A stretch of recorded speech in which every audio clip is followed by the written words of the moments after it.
As a gigantic welfare fraud is uncovered in the Somali American community in Minneapolis, we discuss mass migration and what did Ilhan Omar know and when did she know it? Plus, we'll get to the arrest of the January 6th pipe bomber as well as economy talk. First, today is your last chance to get a Daily Wire Plus annual membership for 50% off. Don't miss our biggest deal of the year. Head on over to dailywire.com/cyberweek to join or give a membership right now.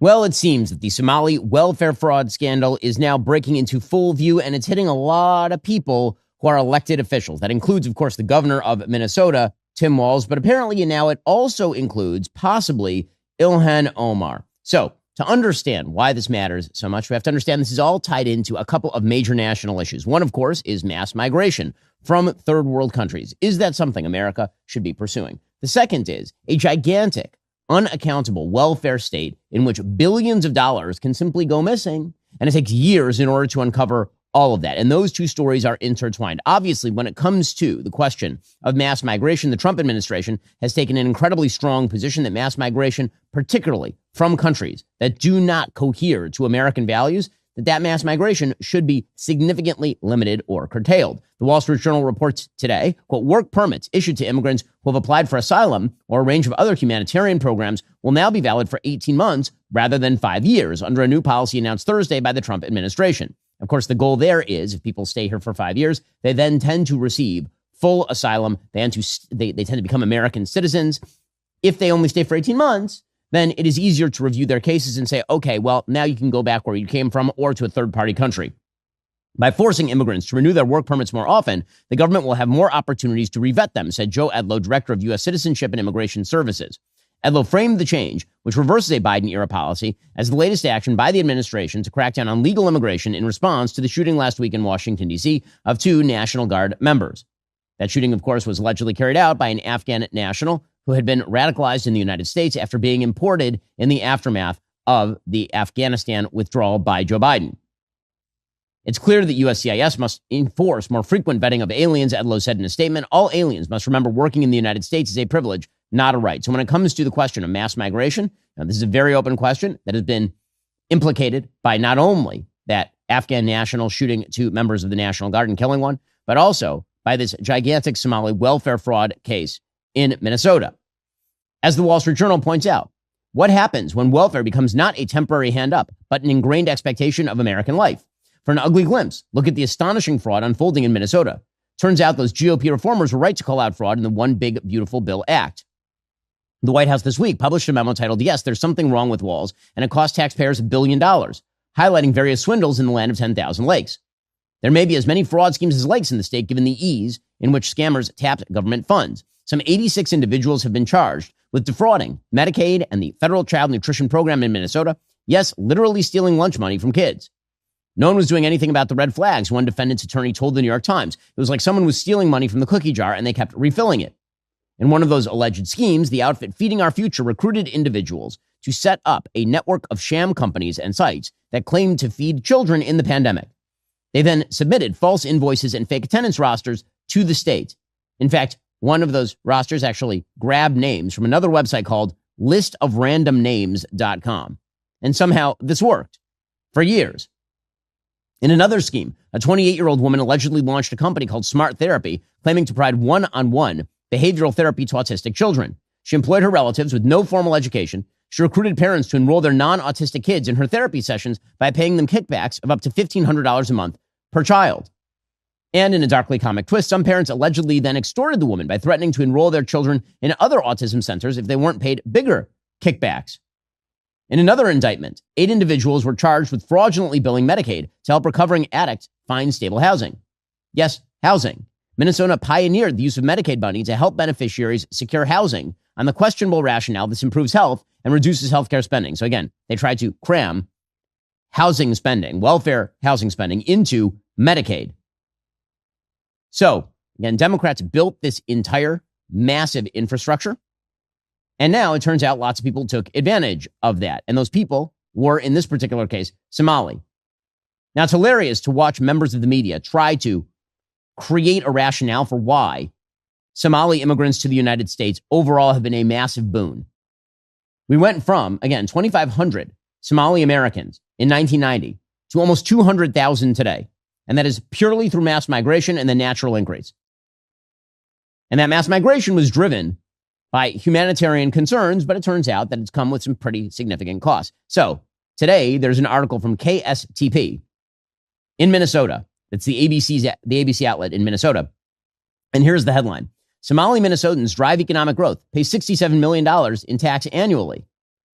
I mean, I may not be like unbelievable at math, but if you drive $67 million in state and local taxes and you scam $1 billion, there's some zeros missing there if what you're hoping to show is that the mass migration has been a net benefit to the economic health of the United States. Apparently, Somali Minnesotans generate $500 million in income annually. So in other words, this one big welfare scheme doubled the amount of income earned by Somali Minnesotans that they took out from just that welfare scheme. Okay, not even like legitimate welfare, like fake welfare fraud. They took out twice the amount that they actually earn in income, which is crazy. That's crazy. So again, the levels of poverty in the Somali American community, incredibly high. The levels of education, dramatically lower than surrounding Minnesotans. And so that raises the problem, of course, of mass migration, as well as the welfare system. Now, in order for all this to happen, you have to have complicit politicians. Because when the fraud is this big, when this many people seem to know about it, it seems almost impossible that you don't have elected officials who knew about it. Fascinating piece in today's New York Post by Chadwick Moore. Quote, U.S. Representative Ilhan Omar's close ties to the $1 billion welfare scam in her Minnesota congressional district are being uncovered. Omar held parties at one of the key restaurants named in the fraud, knew one of its now convicted owners, and one of her own staffers has also been convicted for stealing millions. Omar even introduced the bill that led to the $250 million in fraud, yet she claims to have been completely unaware of it. Bill Glenn, a policy fellow with the Minnesota-based Center for the American Experiment, said, quote, Representative Omar knew who these people were. Personally, she knew they were making tens of millions of dollars in this program. She had been inside the Safari facility on numerous occasions and couldn't put two and two together. Either she's terminally naive or she knew and she did not care. That $250 million referenced here by Chadwick Moore was handed out by the Minnesota government for those meals for school kids that never actually materialized.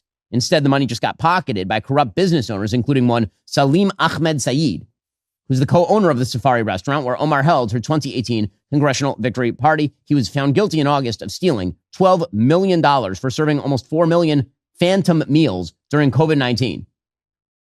Apparently, he had a pretty significant shopping habit. He blew $2 million on a Minneapolis mansion, and he had a $9,000 a month shopping habit at Nordstrom. That is a lot of money on clothes, my dude. Like, seriously, I hope at least you were well-dressed, because that is a lot of money on clothes. Omar, again, this happened inside her district. Her defense is everybody who mentions this sort of stuff is racist. Right? That is always and forever the defense.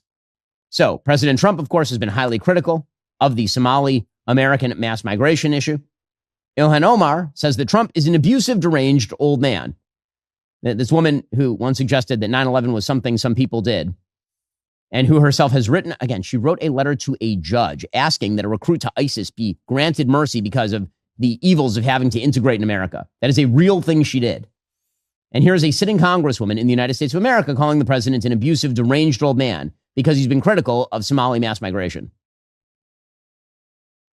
And I think the press, in many ways, that covers the White House, I think have gotten used to his bigotry. They all have, I think, that delayed reaction, and they've all gotten used to all of his lies. That's why there's rarely a follow-up.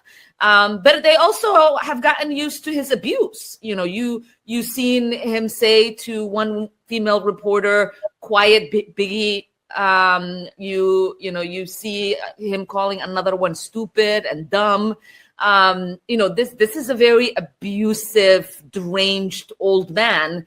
And I think for a lot of people, it's still shocking. It's still jarring.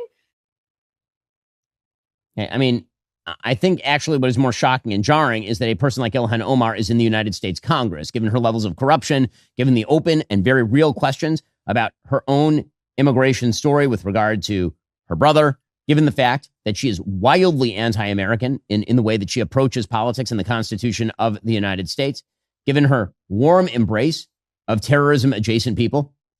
Already coming up, we'll get into the Democratic response to the problems with Somali welfare fraud. That includes Tim Walz apparently being very, very offended at something. First, this episode is sponsored by our friends over at Birch Gold. Our first advertiser at the Daily Wire was, in fact, Birch Gold Group. In that time, we've helped thousands of Daily Wire listeners diversify into physical gold. Talk about peace of mind, especially when you see gold up over 50% this year. In all that time, the most successful promotion we've ever run with Birch Gold was the 24-karat gold-plated truth bomb. That is our version of a bunker buster on leftist ideology. Well, we happen to have an extremely limited amount in cold storage. Right now, until they're gone, with a qualifying purchase from Birch Gold, you can own a Daily Wire Golden Truth Bomb. Let Birch Gold help you convert an existing IRA or 401k into a tax-sheltered IRA in gold. If your purchase qualifies, they'll send you a Golden Truth Bomb. I bought more gold from Birch Gold this year. With potential rate cuts from the Fed in 2026, the dollar could be worth less. And what happens if the AI bubble bursts? Diversify. Just text my name, Ben, to 989898 to claim your eligibility before December 22nd. Do not wait. Text Ben to the number 989898 today because Birch Gold will run out of Golden Truth Bombs. Text Ben to 989898. Also, nobody knows your money goals better than you do. Your ambition just met its match with Robinhood. You're constantly on the lookout for opportunities, always finding ways to raise the bar. Do the same with your finances at Robinhood.com. Robinhood puts you in control of your money. Trade stocks and ETFs, options, futures, crypto, all on one platform. You can now build and execute your own trades from a desktop with Robinhood Legends advanced tools, or take advantage of the new Robinhood strategies with a tailored portfolio managed by a team of experts. You expect more from yourself, expect more from your money. Get started right now at Robinhood.com. Your money, your move. All investments involve risk, including loss of principal. Options, futures, and crypto trading carry significant risk and may not suit all investors. Securities offered through Robinhood Financial LLC, member SIPC. Futures trading is offered by Robinhood Derivatives LLC and not SPIC or FDIC protected. Crypto offered through Robinhood Crypto LLC, NMLS ID 1702840, not FDIC or SIPC protected. Portfolio management offered by Robinhood Strategies, an SEC registered advisor. Well, she has a piece in the New York Times calling herself a victim, of course, because this is the way that the left gets out of this. If you are engaged in something like this, if you know a bunch of people who engaged in tremendous welfare fraud, and in fact, they are big donors to you and they are in your district, and you've made your career on pandering to that particular category of people, well, the best way out of this is to call everybody who notes it racist. So she went to the pages of the New York Times to write a piece called "Trump Knows He's Failing, Cue the Bigotry." Quote, Somali Americans remain resilient against the onslaught of attacks from the White House, but I am deeply worried about the ramifications of these tirades. When Mr. Trump maligns me, it increases the number of death threats that my family, staff members, and I receive. As a member of Congress, I am privileged to have access to security when these threats arise. What keeps me up at night is that people who share the identities I hold, Black, Somali, hijabi immigrant, will suffer the consequences of his words, which so often go unchecked by members of the Republican Party and other elected officials. All Americans have a duty to call out this hateful rhetoric when we hear it. Listening to Ilhan Omar lecture people about calling out hateful rhetoric is truly an astonishing thing. I mean, truly an amazing and astonishing thing. The president's dehumanizing and dangerous attacks on minority immigrant communities are nothing new. And then she notes that the president tried to pause Muslim migration to the country, which of course is not an act of bigotry. That is a debatable proposition, but it is certainly well within the purview of the president. He has since falsely accused Haitian migrants of eating pets and referred to Haiti and African nations as bleep hole countries. Again, I'm still confused as to why labeling Haiti a bleep hole is remotely controversial. It is a horrible place to live. That is not a slur against the people who have to live in Haiti. And it's not a slur against the landscape. That is a terrible place to live. If ever the descriptor bleep hole applied, I mean, Haiti seems like that would be kind of like the place to, I mean, does she disagree? Is it a great place to live? Did I miss it? He has accused Mexico of sending rapists and drug peddlers across our border. Again, like just the litany of he's racist, therefore don't look over here where, you know, I've been pandering to all the people who are committing welfare fraud. Pretty incredible stuff from Ilhan Omar. And again, the attempts by some of the most radical people in our society to spin themselves as victims is pretty incredible. It's an amazing thing. So, for example, the Council on American Islamic Relations, Minnesota director, a person named Jailani Hussein, went on national TV, on CNN, to claim that actually the real victims in the welfare fraud were not the taxpayers. The real victims were Somali Americans. I mean, sure, the crime was perpetrated by Somali Americans to the tune of $1 billion, but the real victims, the people who are really victimized in all of this, are, Somali American. It's a hot take. It's a weird take, but I guess not that weird from a representative of one of the most dishonest Muslim Brotherhood associated organizations on planet Earth, the Council on American Islamic Relations. Of the 70 or so people charged in that case, most are members of the Somali community. Do you think that scandal is giving the White House ammunition for these attacks? I think this actually, first of all, fraud is wrong. In fact, this particular fraud impacts specifically low-income families, which many are Somali Americans. And in fact, they were victims in this particular moment. Okay, really? Like that? Okay, it's a take. It's a bit of a hot take. Jaylani Hussein then went on to explain that President Trump is actually targeting Somali Americans, not because he is concerned about the impacts of mass migration on American life. No, it's because they're a success story. If I were going to name mass migration success stories, I'm not sure this would come at the top of the list. Attacking the Somali American community is very unfortunate. The Somali American community have been here for now 30 plus years. And we came here predominantly actually by George Bush Sr., who provided refugees to come to the United States in the early 90s, like myself. And Somali Americans today pretty much complete the state of Minnesota. We are your educators, your teachers, your nurses, your doctors, and also doing some of the toughest jobs in factories across the state of Minnesota and across this country. Somali Americans are predominantly younger generation today. In fact, majority of us are now born in the United States. We are part and parcel of the success of the state of Minnesota. And not only are we in Congress and other parts of the country, other parts of industries, but the Somali American is actually a success story. And we believe that is at the heart of why President Trump is targeting us. Yeah, well, if it were really that much of a success story, I feel like no one would be targeting it because there wouldn't be a lot to, hang your hat on. But I guess this is the line that people are going with. State Senator Zainab Mohammed, and from the same area, says Minnesota could not succeed or thrive without the Somali community, which is weird because Minnesota was succeeding and thriving without the Somali community prior to 1990, actually. State Senator Zainab Mohammed says these attacks won't stop with Somalis, and their contributions can't easily be erased. We are in every industry, and Minnesota would not be able to survive nor thrive without the Somali community here. That's, again, a take. Meanwhile, the Minnesota governor, who oversaw all of this, and note to our friends in the legacy media, this dude was the nominee for vice president under Kamala Harris. And we were told that he was really good at his job. It's weird that no one uncovered any of this, which happened back in 2020, 2021, until after that race was over. Strange. It took until now for this to become a major issue. Just weird how that works. Very strange. And anyway, he's very upset. He too is a victim. Tim Walz is a victim. He's a victim, he says, of the fact that the president of the United States called him retarded. Okay, my dude. I don't even know how to take this seriously. There's no way. It's not possible to take this seriously. And the president calling you retarded? Like, this is really, this is the big issue. Somehow $1 billion goes missing. You're presiding over the social breakdown and disorder in Minneapolis, attendant to mass migration from third world countries. You have sitting Congress people who spend their days writing letters on behalf of people who tried to join ISIS in your state. And you're upset because people called you retarded?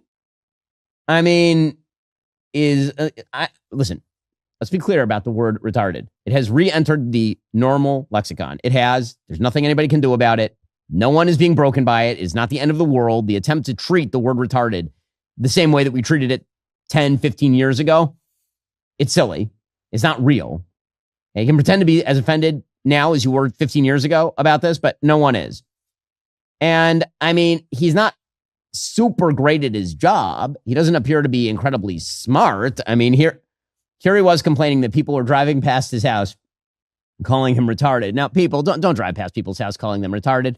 Just as a general rule, don't do it. But also, I mean, this creates danger.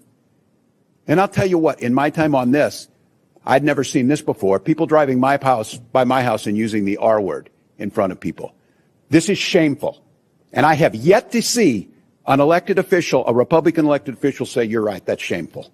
He should not say it. So look, I'm worried. We know how these things go. They start with taunts, they turn to violence. So deeply concerned.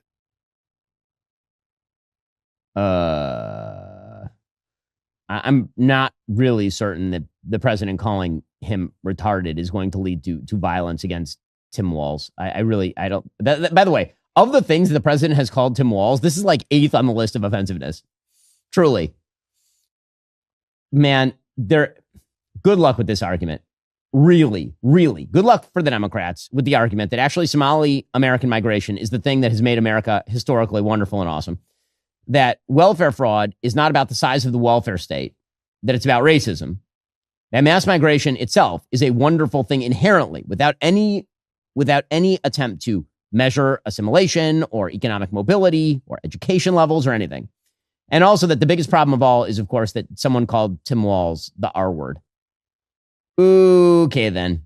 Already coming up, Secretary of War Pete Hegseth under fire from Democrats for something or other. First, this episode is sponsored by ZipRecruiter. So Christmas is coming up, and that means It's a Wonderful Life is going to be on my TV like all the time because that movie is unbelievable. Truly a great movie. Shockingly dark, that movie, actually. But to make a holiday favorite like that, it took a team of talented people, from actors to editors to props people, sound crew, and more. And when it comes to building such a team, whether it's for the entertainment industry or a wide range of other industries, you need to hire the right people, the best people. And the best way to do that is with ZipRecruiter. Right now, you can try it for free at ZipRecruiter.com/dailywire.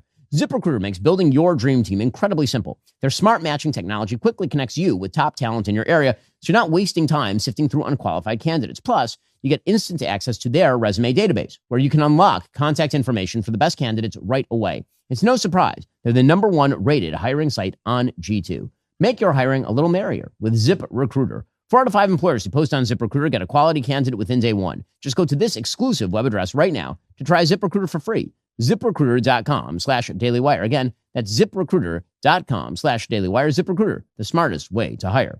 Also, what's the common sense approach to keeping your home and family safe?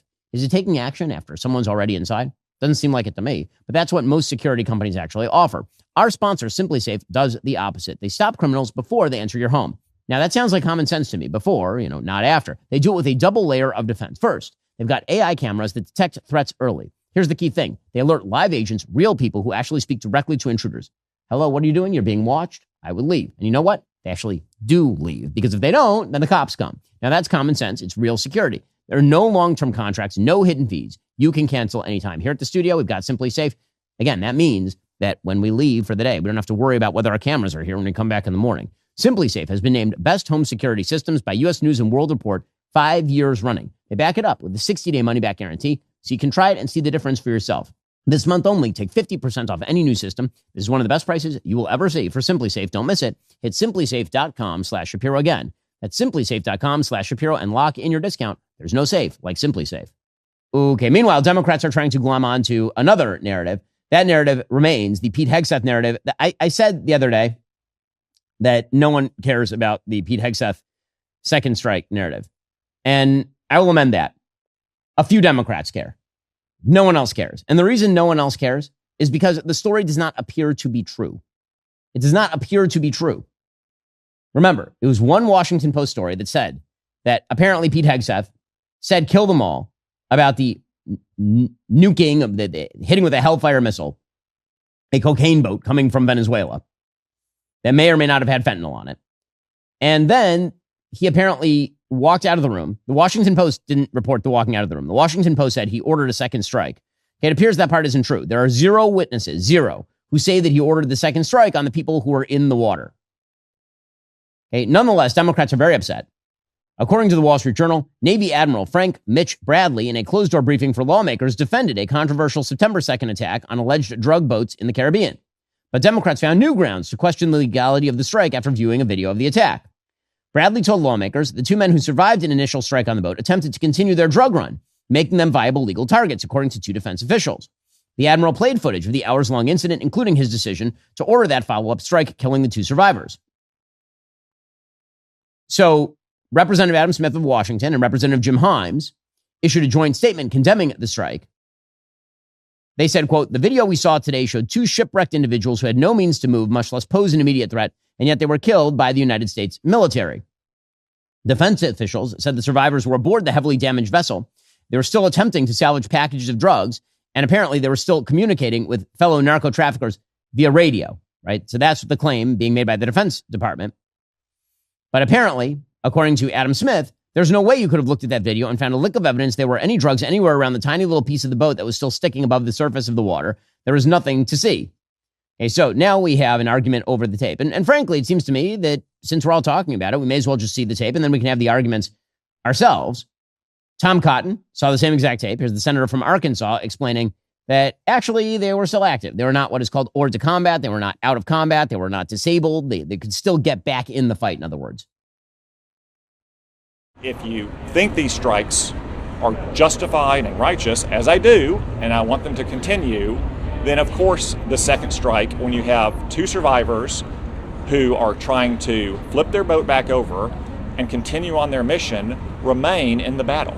Unlike a subsequent strike in which there was no such indication, and they were what's called distressed or shipwrecked under the laws of the sea and the law of armed conflict, and our military went out and picked them up. Now, by the way, Representative Jim Himes, who's one of the people who's still condemning the Defense Department, and in particular this particular admiral, he says that Hegseth has nothing to do with it. That actually the admiral cleared Hegseth. He said Hegseth was not in the room. Hegseth did not oversee the second strike. When even the Democrats who are accusing the Defense Department of the problem are admitting that Hegseth really had nothing to do with it, I'm not sure where the scandal lies. Here's Representative Jim Himes of Connecticut.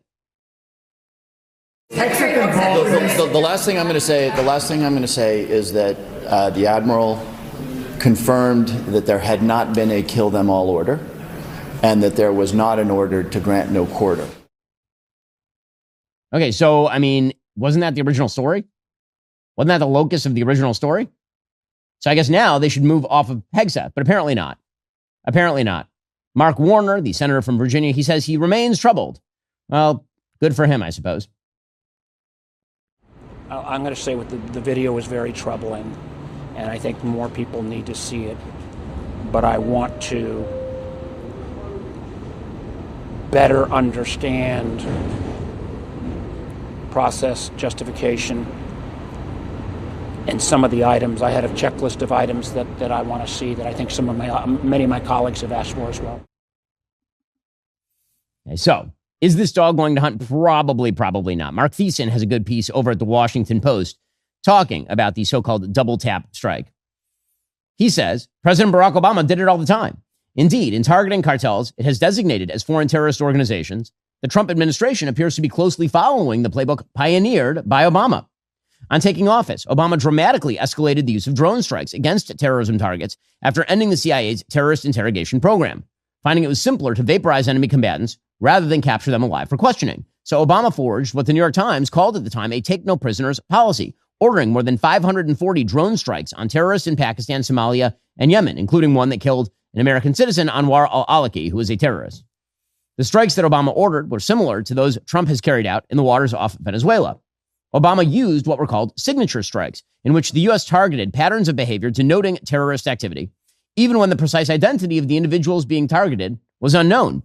And he routinely carried out so-called double tap strikes, hitting a target once, and then striking again to take out any survivors or other terrorists who rushed to the scene after the initial hit. David Shedd, former deputy director and acting director of the DIA in the Obama administration, said, quote, "We used double taps all the time. You would get the initial signature off of a target that's been hit, and if you saw that they squirted and were injured, you hit them again. In fact," he said, "there was often a second predator ready to go. That was fully expected to be used if you didn't have 100% coming out of the first hit, and maybe a third hit." He said it was done routinely. There was bipartisan support on the Hill for doing it. Obama personally approved the kill lists. By the way, those kill lists, according to one estimate, killed up to 3,800 people. So, again, I just don't think this is going anywhere for the Democrats. The Democrats do, apparently, in all of this, have one more ripe line of attack. And that line of attack is the fact that people still think things are too expensive. Now, as I've explained many times, President Trump and any president handed an inflationary economy over the course of the last 4 or 5 years is going to have a problem. The reason is, even if you stabilize the prices, that's not actually what people want.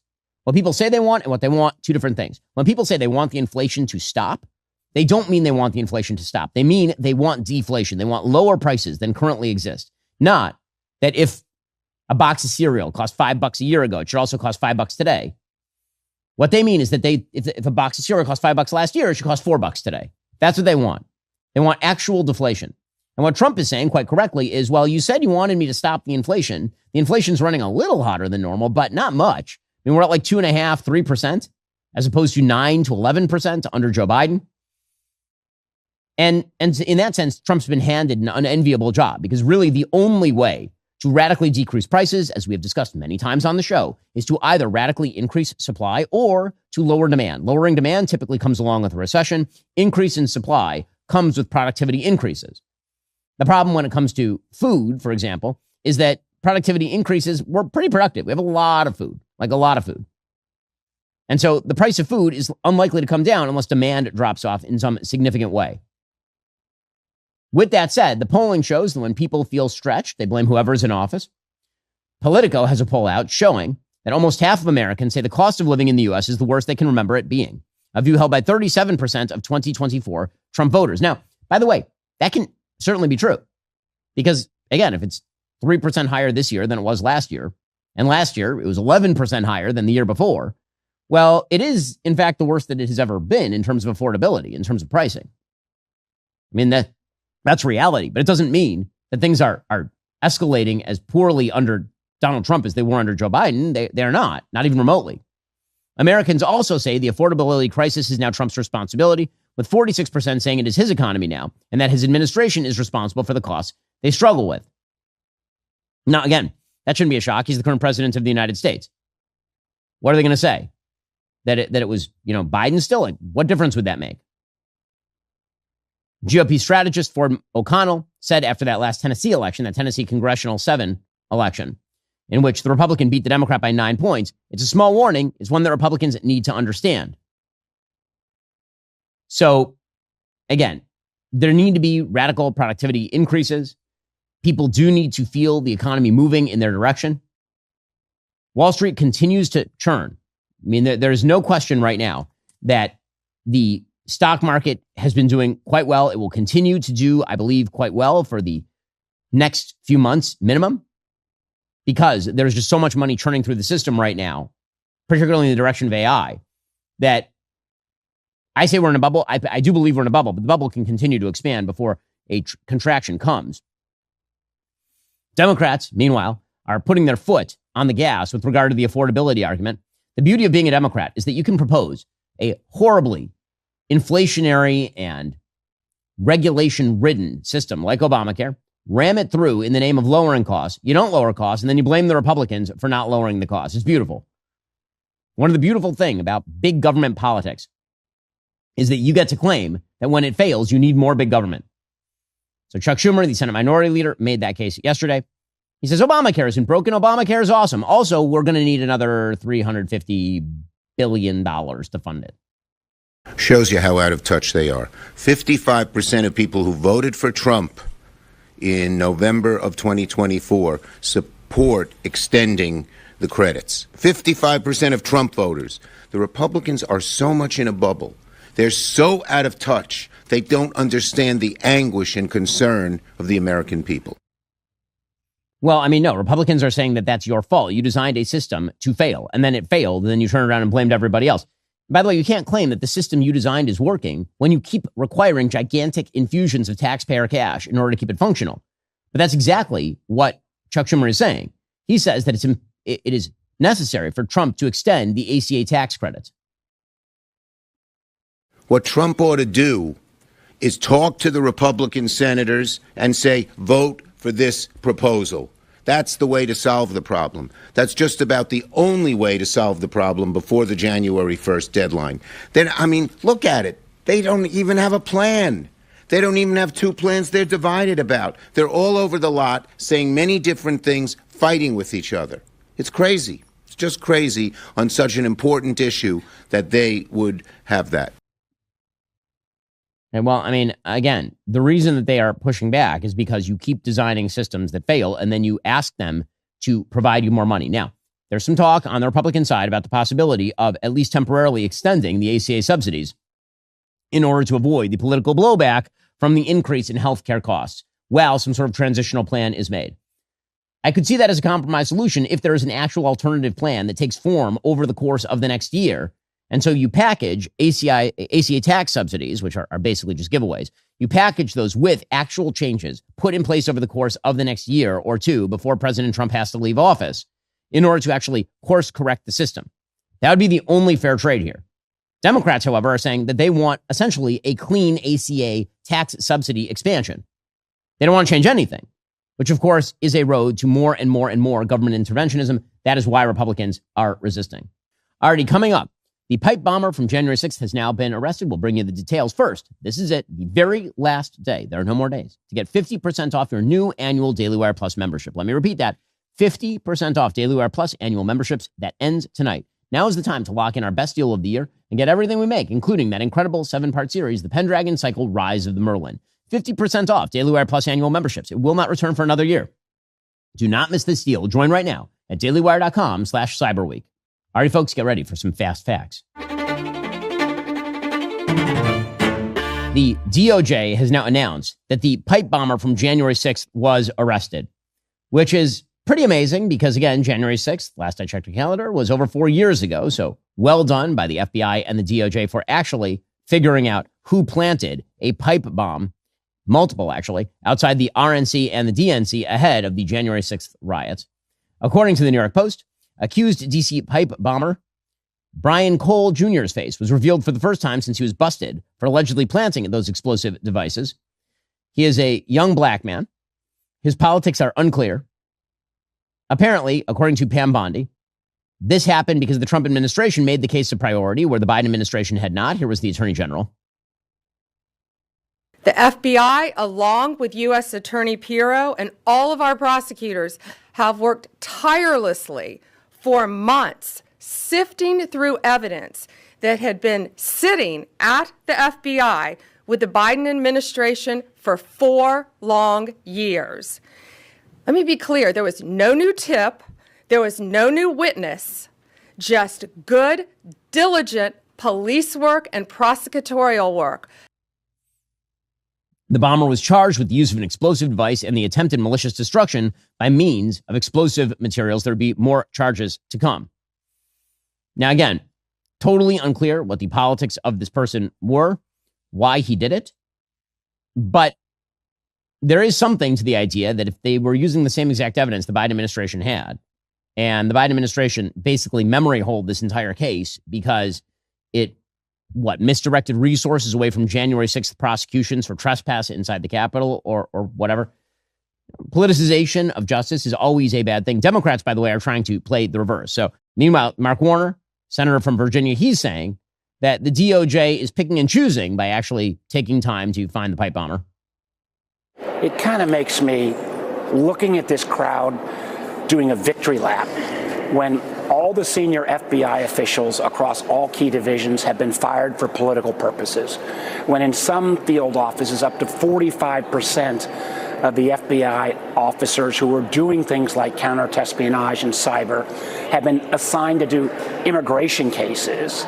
It's a little rich that they're saying America's safer. How much earlier could we have caught this guy if resources hadn't been diverted? And I hope it would also remind folks that on January 6th, I was here at the Capitol on January 6th. It was an ugly, awful day. And this administration and this president basically pardoned all the perpetrators. You know, it's that kind of picking and choosing of facts from this crowd that makes me a little bit crazy. Okay, so I'm just wondering why you had to look for an angle on how the arrest of the pipe bomber was bad. Why do Democrats do that? Why do they always feel necessity? It's like the magic of Trump. Trump does an obviously good thing. Members of his administration do an obviously good thing. And Democrats have to somehow come up with a rationale for why it's actually a bad thing. Can't we just say, like, it's good that the pipe bomber was arrested? Meanwhile, there was, in fact, a large-scale screw-up with regard to the pipe bomber. There was a report from the media outlet The Blaze that misidentified the alleged pipe bomber We are now finding out new details about how that happened. Apparently, according to CBS News, multiple sources said a unit overseen by Director of National Intelligence Tulsi Gabbard drafted a memo identifying the woman and describing allegations she had placed the explosive devices outside the RNC and DNC. The memo was written after ODNI was made aware of allegations from an outside source, according to the ODNI. Apparently, the agency received a tip from a person affiliated with the media organization about potential criminal wrongdoing by an individual believing to be working at an intelligence agency and documenting it in a memo. And then a copy of the unfinished memo was given to senior staff at the security officer's workplace. And then a short time after that unfinished memo began to circulate, Blaze News published details similar to those in the draft, including the woman's full name. So that doesn't seem particularly great. That seems like a bad way to do law enforcement, shall we say, and gathering of evidence. All right, meanwhile, in gigantic media news, Netflix is going to buy Warner Brothers, apparently. Of course, that's a big win for Netflix. They were up against Paramount, Skydance, as well as Comcast. Warner Brothers has some pretty significant assets. That includes HBO Max. It includes all the Batman properties, for example. The transaction is comprised of cash and stock. It's valued at about $27.75 per Warner Brothers share. So the equity value of the deal is $72 billion. Total enterprise value, $82.7 billion. That is a hefty chunk of change right there. That will help Netflix. Netflix has been, I think, struggling to bring aboard excellent content recently. And so bringing on the Wizard of Oz and the Harry Potter franchise and the DC Comics universe, as well as The Sopranos, Game of Thrones, these like big wins for Netflix. For sure, for sure. Netflix co-CEO Ted Sarandos said, I know some of you are surprised we're making this acquisition. I understand why. We have already made incredible shows and movies and a great business model. It's working for talent, but this is a rare opportunity. Now, again, the reality is that Netflix was having to expend billions of dollars, like billions upon billions of dollars every year to build its own entertainment catalog. It's very, very expensive. And so them buying up all these legacy properties is pretty helpful. It allows the creators they hire to now use that IP as the basis for further IP. Netflix has already agreed to pay an almost $6 billion reverse breakup fee if the deal is not approved. So should this be stopped by regulators? The answer here is no. It'll make consumption better, frankly. So there are two theories of antitrust. Theory one of antitrust is that anybody who gets too big in a particular market is violative of monopoly principles. That is not true here. You don't have to be on Netflix. You can go to Apple TV. You can head on over to Paramount Plus. There are plenty of places you can get your entertainment. This is not a monopoly concern. The other is, does it make it worse for consumers? And the answer here is almost certainly the opposite. It probably makes it better. You'll see consolidation. Instead of you having to get both a subscription to HBO Max and to Netflix, now maybe you only have to get to Netflix. Earlier this week, Paramount raised questions about the fairness and adequacy of the sales process, arguing that Warner Brothers Discovery favored Netflix.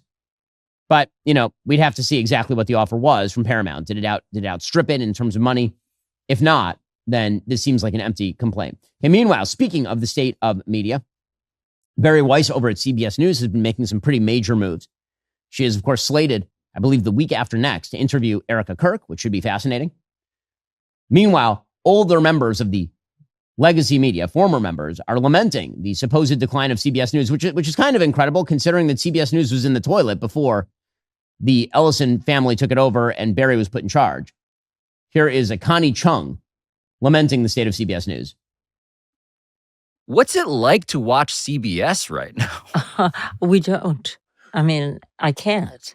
The paradigm has completely changed in news, and we have so much opinion that the truth doesn't hold value anymore. And what we end up doing is we as consumers, trying to find the truth. We can't find good old-fashioned facts. And it distresses me so terribly. CBS is a different organization that I had worked for. Okay, so again, the idea that CBS has been doing a wonderful job up until now, and that Barry is somehow going to challenge their journalistic integrity, reverse. 60 Minutes has been a bleep show, and if Barry can somehow fix it, good for her. Meanwhile, the most salacious media story of the day comes courtesy of the former couple, Olivia Nuzzi and Ryan Lizza. So this one is just people who deserve each other. According to the Wall Street Journal, Olivia Nuzzi seemed like she was floating above it all. You'll remember her from, having had a sexting scandal with RFK Jr. So a year after that, she had a new contract at Vanity Fair, a book coming out where she would finally address the mistakes that cost her a prominent place in DC's media elite. There was a splashy rollout, a glowing New York Times profile, an excerpt to appear in the magazine, accompanied by an audacious abstract nude portrait of the author, which, again, it sounds like from Ryan Liz's descriptions, I'm not sure that half of DC needs a portrait. Then, apparently, Liza started talking. So he's her former fiance, and he is miffed. He is miffed because they were together, and apparently she was of questionable moral character, but they were perfectly happy to write books together. They were writing $1 million book together for Simon & Schuster. Apparently, after she has now written this new book, he said that the book forced his hand. He launched a series about Nuzzi in his Substack, letter Telos, in November, ahead of the new book's planned release, offering part 1 for free and raising the paywall after the first installment. He's like, I should make some money off my ex. Nuzzi said, I knew the second I poked my head up from my exile, I was probably going to be met by some madman charging me with an axe. I didn't know which man it was going to be. Well, I mean, you were engaged to that one, so I mean, there's that. Nuzzi is now promoting her new book, American Canto, which was published on Tuesday. Liza continues to unspool a salacious, serialized version of his side of the story on Substack. So he's aiming, I assume, for some sort of magical book deal of his own.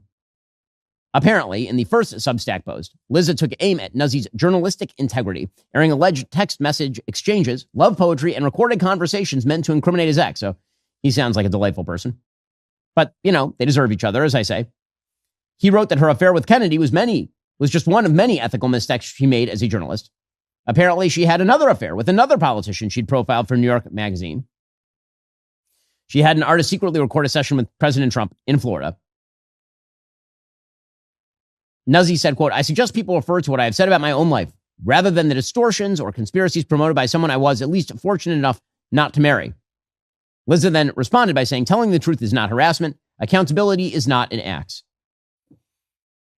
Again, I feel like this is the world's worst journalistic rom-com. Eventually, they'll end up back together after they both burn themselves to the ground. Honestly, I think that both of these people probably should not earn your trust. Her book, by the way, has been called a tell-nothing memoir by The Atlantic. A New York Times reviewer called it a self-serious and disappointing book. Again, I do love that we live in a country where a journalist is sexting a politician she is covering and then gets a great book deal out of it. Man, oh man. America's a great place. Anyone can succeed here, truly. And meanwhile, the Supreme Court has now allowed Texas to use its new congressional map. So you'll recall that there were some questions about whether Texas's redistricting was ever going to go forward via the court system. That would have been a big defeat for Republicans if they had tried to redistrict in Texas and only in exchange received a redistricting in California, adding Democrat seats. Instead, the Supreme Court said that it will allow Texas to use a congressional map, adding as many as 5 Republican seats for next year's midterm elections. The justices on Thursday set aside a lower court decision from last month that blocked the new electoral lines in order for Texas to use existing ones. The unsigned order from the Supreme Court said the district court improperly inserted itself into an active primary campaign, causing much confusion and upsetting the delicate federal-state balance in elections. The court's 3 liberal justices dissented, and Elena Kagan accused the majority of substituting its own judgment for the lower court's factual findings. So this is good news for Republicans, obviously. How does that reshape the map? What you see right now over at Kalshi, one of our sponsors, is that the Democrats are now heavily favored to take Congress. That has only been growing over the course of the past month.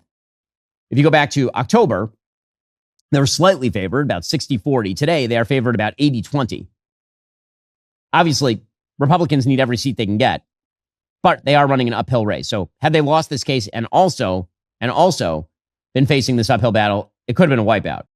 Alrighty, folks, the show continues for our members right now. I'm going to be jumping into that vaunted Ben Shapiro Show mailbag and answering some of your questions. Remember, in order to watch, you have to be a member. If you're not a member, become a member. Use code Shapiro at checkout for 2 months free on all annual plans. Click that link in the description and join us.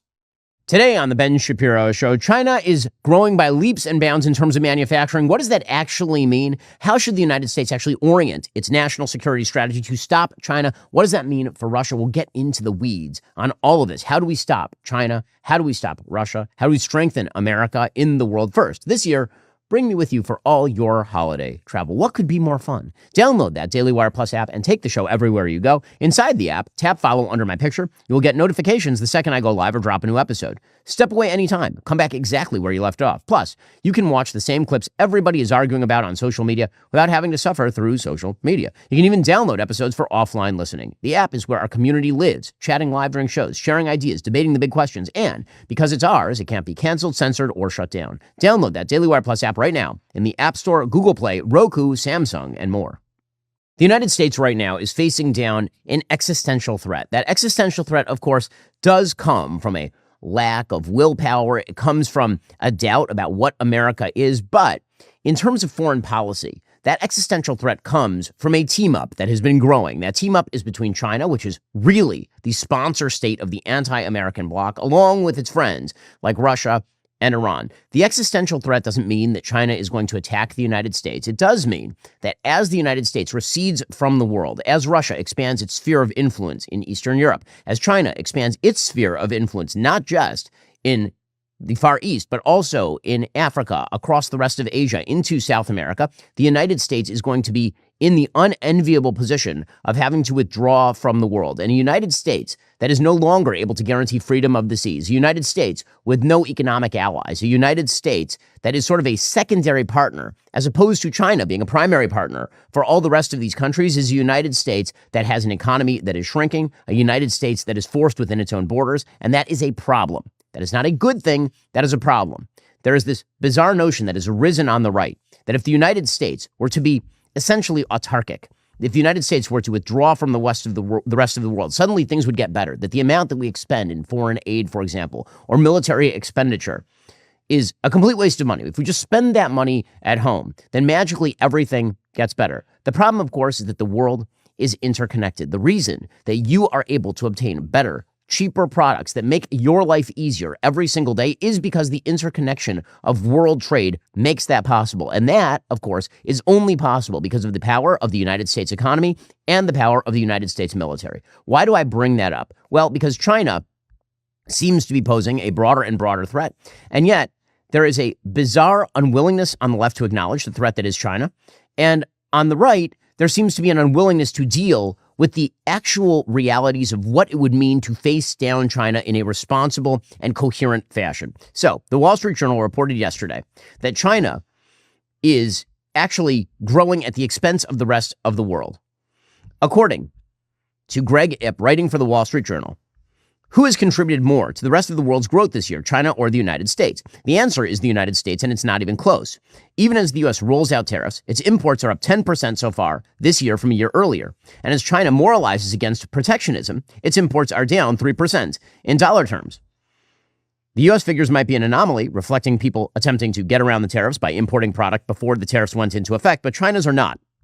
In the past 5 years, its export volumes have soared, while imports have flatlined. China is swallowing up a growing share of the world's market for manufactured goods. This reveals an uncomfortable truth. Beijing is pursuing a beggar-thy-neighbor growth model at everyone else's expense. According to economists at Goldman Sachs, 1% more output in China in the past would raise the rest of the world's output by 0.2% as it pulled in imports, because we would then export to China. But as China has raised its own tariff barriers, instead, the relationship has turned negative. China's growth is now being driven by its leadership's determination and capability to further advance manufacturing competitiveness and boost exports. So, for the rest of the world, theoretically, that could be a good, because that means cheaper stuff coming into the United States. But there's also a problem in that they are emptying out our manufacturing sector. Okay, but what this has led to in the West is the bizarre perception that what we ought to do is radically increase tariffs, not just on China, which would be retaliatory and worthwhile, but on every place else. And that, of course, is a gigantic mistake. And this leads to questions about the overall policy of the United States vis-a-vis China. What exactly are we trying to do vis-a-vis China? Now, I've made the case that if you wish to face down China, you have to do a few things. One is you need closer relationships, not more attenuated relationships, closer trade and security relationships with other countries surrounding China, including Japan, South Korea, Taiwan, India. You need better relations with those countries so as to box in China and essentially isolate China. If China wants to cheat, if they don't want to play by the rules, if China wishes to beggar its neighbor, let them pursue an autarkic economic policy. The thing about autarky is that it tends to make the country pursuing it poorer over time. Initially, it looks like an explosion of economic activity. But over time, as countries start pouring resources into less efficient modes of manufacture in order to do it at home rather than to import those products from abroad, they tend to empty themselves out. And this is the common pattern in economics. Every mercantilist or fascistic economic system that has worked like this shows very good early growth numbers, and then that growth curve eventually peters out, and the country ends up with economic stagnation. This happened in Japan. It happened in South Korea. If you go back prior to World War II, this happened in Germany. One of the reasons that Germany, under the Nazis, had to become an expansionist power is because Germany tried to pursue economic autarky in the 1930s. And they saw, for a brief moment in time, a gigantic manufacturing boom, people getting off of the unemployment lines, moving out of the Weimar Republic era. But as it turns out, they were doing that, again, based on state expenditures that actually made them less economically viable over the long term. And so then they had to turn to actual physical territorial expansionism. Autarky very often turns into a necessity for expanding your access to resources, which leads actually to invasions of other countries. It is not a coincidence that countries that tend to embrace a very mercantilistic policy, an economic policy that focuses on let's build everything right here at home. When they can't, they then have to expand their own territorial borders or the places under their immediate dominion. Free trade generally means that you don't have to invade other places because you can trade with those other places. Already coming up, how do we stop China? They have a strategy. Do we? First, for the past 3 weeks, you've heard me talk about our sponsor, Pure Talk's Unlimited for Life promotion. Let me tell you, this promotion was so successful, they're willing to extend it one final week. So now, through December 14th, get unlimited talk, unlimited text, and unlimited data with a 30-gig hotspot for just $29.95 a month for life. Friends, this is Pure Talk's absolute best plan, normally $65 a month. Now, just $29.95 a month. You're saving over 50% a month every month for life. Yes, that's on their crazy fast 5G network. Now, I've got Pure Talk. I'm using it all the time. Obviously, I take my calls very seriously. I need good reception at the best price from a company that actually likes me. Well, that's Pure Talk. This offer absolutely ends December 14th. Go to puretalk.com/Shapiro for Pure Talk's best unlimited plan for just $29.95 a month for life. Make the switch today in as little as 10 minutes. Bring your phone, keep your number, start saving again. That's puretalk.com/Shapiro to switch to my wireless company, Pure Talk. Tax and fees not included. Some restrictions apply. See puretalk.com for details. Also, this episode is sponsored by Lumen. You know what I've realized? When your metabolism works the way it should, you feel it everywhere. You have more energy, better sleep, the whole deal. That's why I started using Lumen. It's the world's first handheld metabolic coach, and honestly, it's pretty simple. You just breathe into it first thing in the morning. It tells you whether your body's burning fat or carbs for fuel, and then it gives you a personalized nutrition plan for the day based on what's actually happening in your body. Not some generic diet plan, but recommendations tailored to your real-time metabolic state. Between holidays and unholy amounts of sweets and dinners, those personalized plans, they come in handy. I also love I can use it before and after workouts to see how my body's responding in real time. It's helped me figure out what actually works for my training and recovery, not just what's supposed to work in theory. New Year's resolutions will absolutely be elevated in 2026 with all this extra information in my pocket. It's like having a coach that helps you understand your body's engine and how to fuel it properly, not just for weight management, but for better energy, fitness results, sleep as well. Instead of guessing or following trends, you're making decisions based on actual data from your own body. Over time, you start to see the patterns that really move the needle for you personally. I use Lumen all the time because I work out a lot. I want to know what I should put into this magical machine that generates Adonis-like good looks. Winter is the perfect season to build strength from within. Stay energized, stay resilient, take charge of your metabolism. Head on over to lumen.me/Shapiro to get an additional 15% off your Lumen. That's lumen.me/Shapiro for 15% off on top of any offers or sales running on their website. So when you look at China, how would you stop China? Well, you need to do a few things, as we say. One, build up better security and economic relationships in the Far East. Also, build up better security and economic relationships, yes, with Europe. And that means that we can use tariffs as a way to force the Europeans to get rid of their non-tariff barriers. One of the ways I would be forcing the Europeans to pay their fair share is by using things like tariffs in order to push the Europeans to pay their fair share when it comes to, for example, the price of pharmaceuticals. Europe pays far less than what the actual market rate should be for pharmaceuticals, and then the United States ends up paying for that via our taxpayers and via our consumers. And that's just the way that it works. We should stop that, right? There are things that we can do to fight the non-tariff barriers and also the unfairness of our systems with Europe. But the thing we should be pursuing in the end is freer trade, better relationships. Because if you're going to box in China, you need to offer both carrot and stick. The stick to China, but carrots to our friends. And when it comes to achieving carrots for our friends, we can actually offer a little bit of the stick in order to achieve the carrot. That is why I'm not against using tariffs as a way to pressure other countries to lower their tariffs. This is a case that Treasury Secretary Scott Bessent has made. So you need to box China in. You need to treat them like the adversary they are.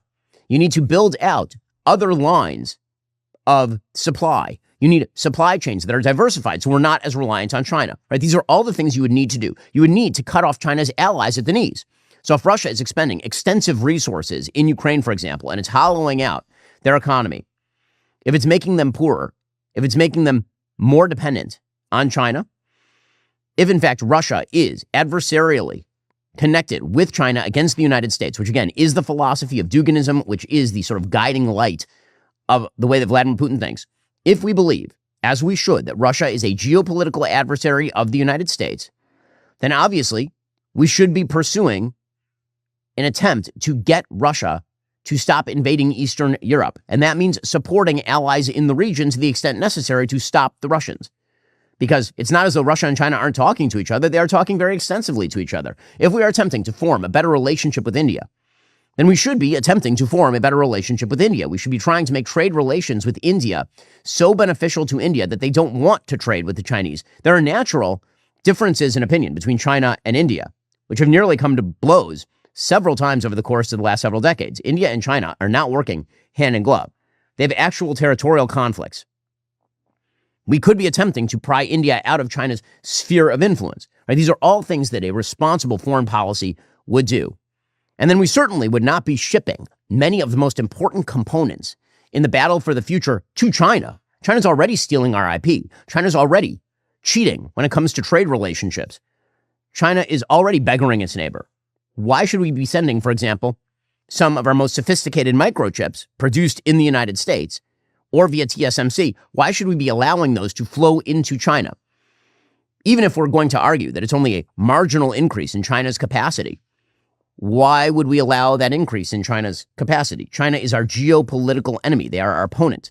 Trying to pretend otherwise is foolish.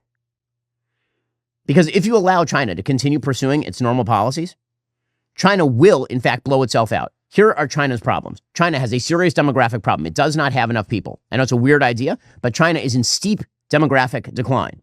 China had a one-child policy for decades. That means they do not have enough human beings in China, even though it's got 1 billion people. They do not have enough human beings to actually be able to generate the economic growth necessary to pay for their gigantic redistributionist schemes and mercantilist ideas. They don't. They have a massive demographic problem. They have an enormous debt problem. They've been burying that debt problem in local and regional debt issues. They've been building gigantic empty cities rooted in debt that they're taking out from their own citizens and against their own citizens. They have an enormous debt problem in China. And we always tend to look, this is just the way that people treat economics. They tend to look at the fact that China builds some nice things and say, wow, they must be doing it right. But the fact is that mercantilism looks systematic when you look at the areas where they succeed, and it looks like a trash heap when you look at the areas where they don't succeed. And the areas where you don't succeed in a centralized economy are the areas that tend to be ignored. And it's a lot of them. Capitalism looks really messy, but has a much higher hit rate because capital follows the best ideas. You don't just keep investing in bad ideas the way you do with a centralized economic system, like a China, for example. So there are ways to box in China. The question is whether the United States is actually going to do this. So the United States has now put out a national security strategy via the White House. And there's a lot to recommend the national security strategy. Hard to tell kind of whose fingerprints are on the national security strategy from the White House. Obviously, the Vice President, J.D. Vance, had some hand in it. I'm sure the Secretary of State, Marco Rubio, had some hand in it. Probably Elbridge Colby, the Undersecretary of Defense, had some hand in it. Michael Anton, who's sort of a national security advisor, reportedly had some hand in it. It's a lot of hands in it. But what that means is that the final result has some good stuff and it has some incoherent stuff. But the overall sort of takeaway from the national security strategy is an incoherence that I think China and Russia and Iran and other parties are going to try to take advantage of. So to use China as sort of the chief example, there's been a lot of talk in the defense establishment about the shift from, for example, the Middle East to focus on China, something with which I totally agree. The Middle East is not nearly as important geostrategically to the United States as it once was because we are now energy independent. The Middle East is still quite important because obviously when you are talking about the price of global oil, for example, and the Middle East provides a heavy share of that, whatever happens in the Middle East has other ramifications. But it's not nearly as vital as it was in, say, the 1970s when the vast bulk of oil was coming via OPEC. That's no longer the case. And so shifting resources from the Middle East over to the Far East makes a fair bit of sense. In order to achieve that, you wouldn't want to, as the national security strategy suggests, achieve quote-unquote regional balance. That's a very Obama idea. So the national security strategy, at one point, suggests that there ought to be regional balances of power. Quote, we will work with allies and partners to maintain global and regional balances of power to prevent the emergence of dominant adversaries. I do not know why we should pursue regional balances of power rather than strengthening our allies. I don't want Ukraine to have a balance of power with Russia. I would like for Russia to be weaker. I do not want Turkey to have a balance of power with Israel and Saudi Arabia. I want Turkey to be weaker. I don't want Iran to have a balance of power. That's not something I'm interested in, right? Because balance of power suggests that if, for example, Saudi gets too strong, you then have to turn around and strengthen Iran, which makes zero sense at all. So again, there's a bit of incoherence here. But with regard to China, the national security strategy released by the White House says a few things.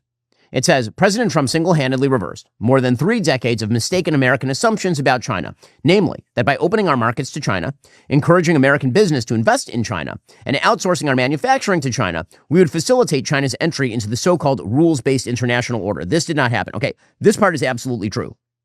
Donald Trump did, in fact, reverse the bipartisan consensus that was false, a total lie, that us integrating China into the world economy would somehow benefit us, but not benefit China because eventually China would be sort of undermined politically by economic growth. China did not make the mistake that Mikhail Gorbachev made in the USSR. If you believe that the USSR should have been upheld, then what you would say to Gorbachev is you don't want a sort of political loosening along with economic loosening. China allowed some economic loosening, but maintained strict political control. The national security strategy says China adapted to the shift in U.S. tariff policy that began in 2017, in part by strengthening its hold on supply chains, especially in the world's low and middle income countries, among the greatest economic battlegrounds of the coming decades. China's exports to the low income countries doubled between 2020 and 2024. The United States imports Chinese goods indirectly from middlemen and Chinese-built factories in a dozen countries, including Mexico. China's exports to low-income countries are today nearly 4 times its exports to the United States. Going forward, we will rebalance America's economic relationship with China, prioritizing reciprocity and fairness to restore American economic independence. Trade with China should be balanced and focused on non-sensitive factors. Now, again, that's fine. Rebalancing trade with China, boxing China in, would be a good thing. However, it's the next part of the national security strategy that starts to get dicey.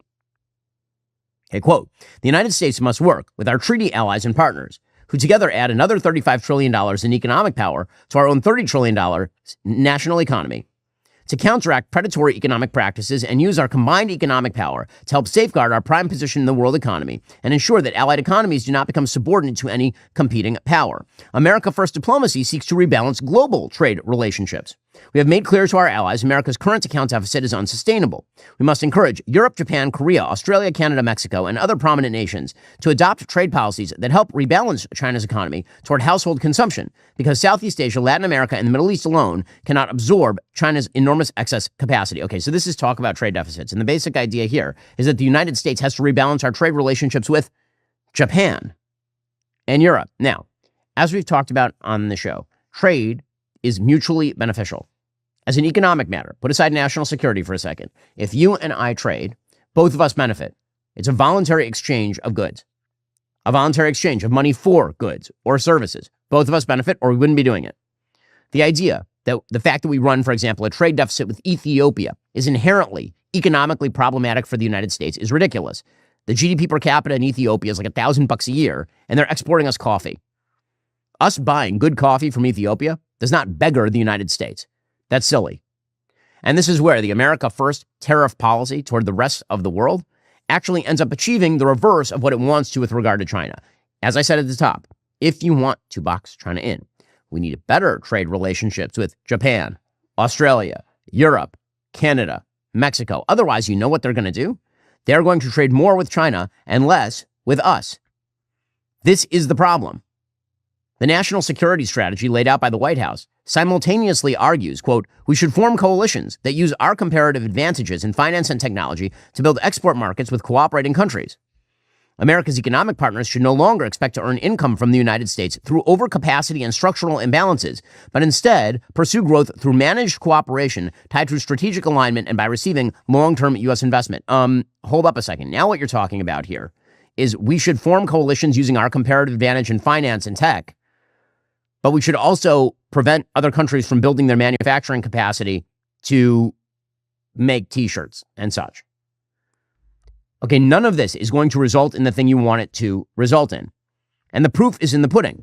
Already coming up, we'll get to the president's decision to allow NVIDIA to sell certain types of sophisticated microchips to the Chinese. Why is that happening? First, you know most children's vitamins out there are loaded with teaspoons of sugar and artificial ingredients kids don't really need? Well, that's where our sponsor, Hiya, comes in. They've created this amazing chewable vitamin that kids actually love. The best part?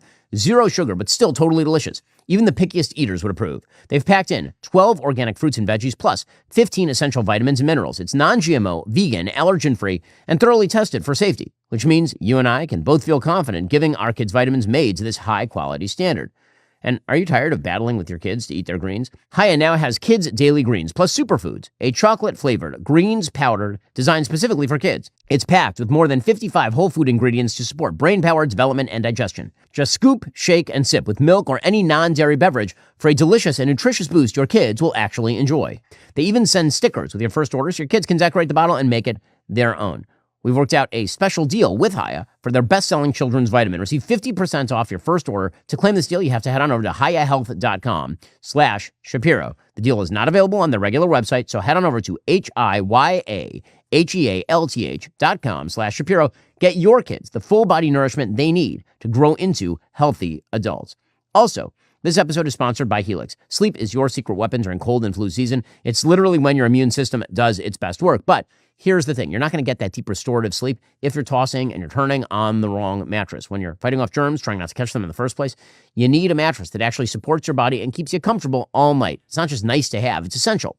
Nobody wants to be tired and run down during the holiday season. Helix knows how to make sure you're waking up your best self. Finding the right mattress doesn't have to be guesswork. Helix makes it simple with their sleep quiz. It asks about your preferences and sleep style and then matches you with the right mattress that's actually correct for you. They're not just making promises. Helix is the most awarded mattress brand out there with glowing reviews from Forbes, Wired, and other trusted experts. The best part? They deliver straight to your door with free shipping, so no hauling anything yourself. Plus, with their Happy with Helix guarantee, you get 120 nights to try it out and a limited lifetime warranty. So if it's not working for you, returns and exchanges are totally seamless. It's basically a risk-free way to finally get the sleep you deserve, especially when you need it most. I'm on the road right now. I'm missing my mattress, something fierce, because I have a Helix Sleep mattress made just for me. Head over to helixsleep.com/Ben for 27% off site-wide and get a mattress made just for you. That's helixsleep.com/Ben for 27% off site-wide. Make sure you enter our show name into the post-purchase survey so they know we sent you. helixsleep.com/Ben. According to the Wall Street Journal, President Trump retook the White House almost a year ago, promising a manufacturing boom. He got one in China. Chinese industrial production broke records this year as its factories churned out more cars, machinery, and chemicals than ever before. Despite the disruptions of tariffs, the country's trade surplus in goods has set a record as growing shipments to Asia, Europe, Latin America, and Africa offset the hit from Trump's levies on direct sales to the United States. Chinese companies that built their business around low trade barriers to sell into the U.S. have adapted and in some cases are bouncing back. In May, Chinese-owned e-commerce giant Temu's business model of serving up affordable household goods, beauty products, and clothes to American consumers looked all but finished. Today, Temu is once again among the most downloaded apps in the United States, and business is booming. Why? Well, because if you're worried about affordability, I know there are a lot of people on the right who rip against the American desire for cheap products. We used to just call that affordability. Americans do like products better and cheaper. That's a reality. If you can't compete, you lose. China has reported a goods trade surplus of more than $1 trillion for the year through November. Manufacturing output in the first 10 months of the year was up 7% compared with the same period in 2024. China's on track this year to post a surplus in manufactured goods of around $2 trillion. Now again, some of this is China subsidizing its manufacturing capacity at the cost of massive debt. But part of this is because the United States decided that we were going to go to tariff war, not just with China, but with everybody. And it turns out everybody else still wants cheap goods. It turns out everybody else is happy to shop in China if they want to. Not only that, if we're looking at ways to box in China, I have to say I do not understand for the life of me why we are allowing NVIDIA to export the H200 chip to China. President Trump says the United States will receive a 25% cut of whatever China buys. But the whole point is that once China has widespread access to those chips, they will buy some, and then they will steal the IP and make others. Not only that, China's way out of the box. We've talked about their problems with debt. We've talked about China's problems with human lack, right? They don't have enough human capital because they killed half their population through the one-child policy. They have an aging population, a hugely aging demographic. What's their way out of the box? One way out of the box is winning the AI race. What does AI do? AI means you need fewer people. AI means that you can actually increase your productivity numbers without as many employees, that the computers and the robots do all the work. The chief beneficiaries of that are places like China, which actually are lacking human capital, lacking human beings, and have heavy debt problems. So why are you allowing them the possibility of winning an AI race that not only has consequences economically, but also has consequences in terms of military power? All the next wars in human history are going to be AI-powered wars. Drone on drone. AI assessment against AI assessment. Whoever has the best tech is going to win. That is going to be the next step in human warfare, because it will be robot warfare, essentially. So NVIDIA is doing really well. It helps the NVIDIA stock valuation. But this is one area where America First really should kick in. It shouldn't kick in with regard to tariffs on Japan. It should kick in with regard to why are we selling H200s to the Chinese, even if it delays them by 6 months. That is a national security consideration. The H200 has higher performance, according to the Wall Street Journal, than the H20 that NVIDIA was previously allowed to sell. It's not as powerful as the company's top Blackwell products released this year or the Rubin generation of chips coming next year.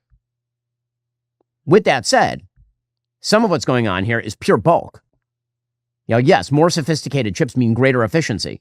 But if you're China, you could brute force this thing, theoretically, if you have enough of these chips that you can string together. According to the Wall Street Journal, the exports could also help Chinese tech giants that have struggled to get top chips to train their models. Jensen Huang, who's the head of NVIDIA, has argued that the company should be allowed to compete in the Chinese market because China has many of the world's top AI researchers and the U.S. should want them using American technology. But why? Why? I mean, the idea is that China will then go and they'll build their own if we don't allow them access to this one. Fine. We should outcompete them. We should outcompete them. Right? The attempt, and NVIDIA was trying to sell a slimmed down Blackwell chip to China. So if Trump's initial critique of the sort of globalist trade regime is rootless corporations attempting to make money at the expense of American security, I mean, this one is like top of the list. This doesn't make any sense to me. If you want to box in China, you have to stop them from winning the AI race. As Stu Wu at the Wall Street Journal writes, with one unorthodox deal, President Trump instantly reshaped the U.S.-China technological Cold War. The fear among his critics, he just helped Beijing catch up. He handed China's AI industry what it couldn't build itself, the high-end semiconductors needed to rival America. And again, one of the problems here is that the reason this happened is because of the trade wars. President Trump may have made concessions in these wars on the chips because the Chinese have so much control over rare earth minerals, where we didn't game out. Again, I said we have to build alternative supply lines and then box China in. If you don't build out those alternative supply lines, China has a pressure point, which it used. Also, China has manufacturing advantages in places like pharmaceutical. Jamie Dimon of JP Morgan Chase, he pointed out that we currently rely on China for 90% of our pharmaceutical ingredients.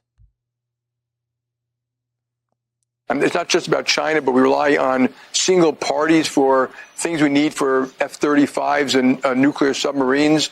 So the and we rely on China for something like 90% of the ingredients go into our pharmaceuticals and 90% of our penicillin. Again, if we are going to go to conflict with China, which we should, then we should be smart about it. Phil Gramm and Donald Boudreaux, both economists, they are writing in the Wall Street Journal today about world trade and the fact that world trade is growing in the absence of the United States. They point out the current trade diversion began when Mr. Trump's first-term tariffs led China to shift its exports to other countries. Under Mr. Trump's second-term tariffs, Chinese exports to the United States fell by 69% from February through September, but Chinese exports to other regions rose. Over these same months, Chinese exports to Association of Southeast Asian Nations, that's ASEAN member states, were up by 61%, to Japan and Korea by 41%, to Africa by 35%, to the EU by 28%, to India and Latin America each by more than 10%. As trade is diverted around the United States, other countries will continue to specialize in producing goods and services for which they have comparative advantage. This specialization and the trade that sustains it will enhance efficiency and fuel economic growth in those trading nations. America's economy will become increasingly isolated to our own detriment. Before tariffs, well over half of U.S. imports were inputs used by American producers. Keeping tariffs high will deny these producers access to many of the world's lowest cost inputs. Instead, U.S. producers will become less efficient and less competitive on the world market. And by the way, as we simultaneously cut ourselves off from world trade, which is a mistake, we are going to have to scale up our military. And there's very little in the actual national security strategy with regard to what it looks like to scale up our military. In fact, again, there's this sort of peculiar isolationist streak that runs through a national security strategy that seems to ping-pong between a Reagan-esque peace through strength policy that President Trump historically has supported and a bizarre sort of isolationism that suggests that America needs to move away from its attempts to provide a muscular supporting presence to allies around the world. We may be falling behind China in terms of military capacity. According to the New York Times today, the Trump administration wants to increase defense spending in 2026 to more than $1 trillion. Much of that money will be squandered on capabilities that do more to magnify our weaknesses than to sharpen our strengths. What do they mean? Well, they point out that China's ability to strike U.S. forces has radically expanded. They now have 500 intermediate-range missiles, 1,300 medium-range missiles, and 900 short-range missiles. Those short-range missiles from China are capable of striking South Korea, Japan, and Taiwan, of course. The United States continues to direct its money toward gigantic aircraft carriers that take decades to build. The USS Gerald Ford cost $13 billion. Drone war can make it obsolete. This is a point being made by people over at Palantir, for example. Okay, meanwhile, to pretend that China does not have an overall strategy is, of course, silly. China is very strategic in its overall game plan. China has been using, for years, its Belt and Road Initiative in order to make inroads in Africa and in South America.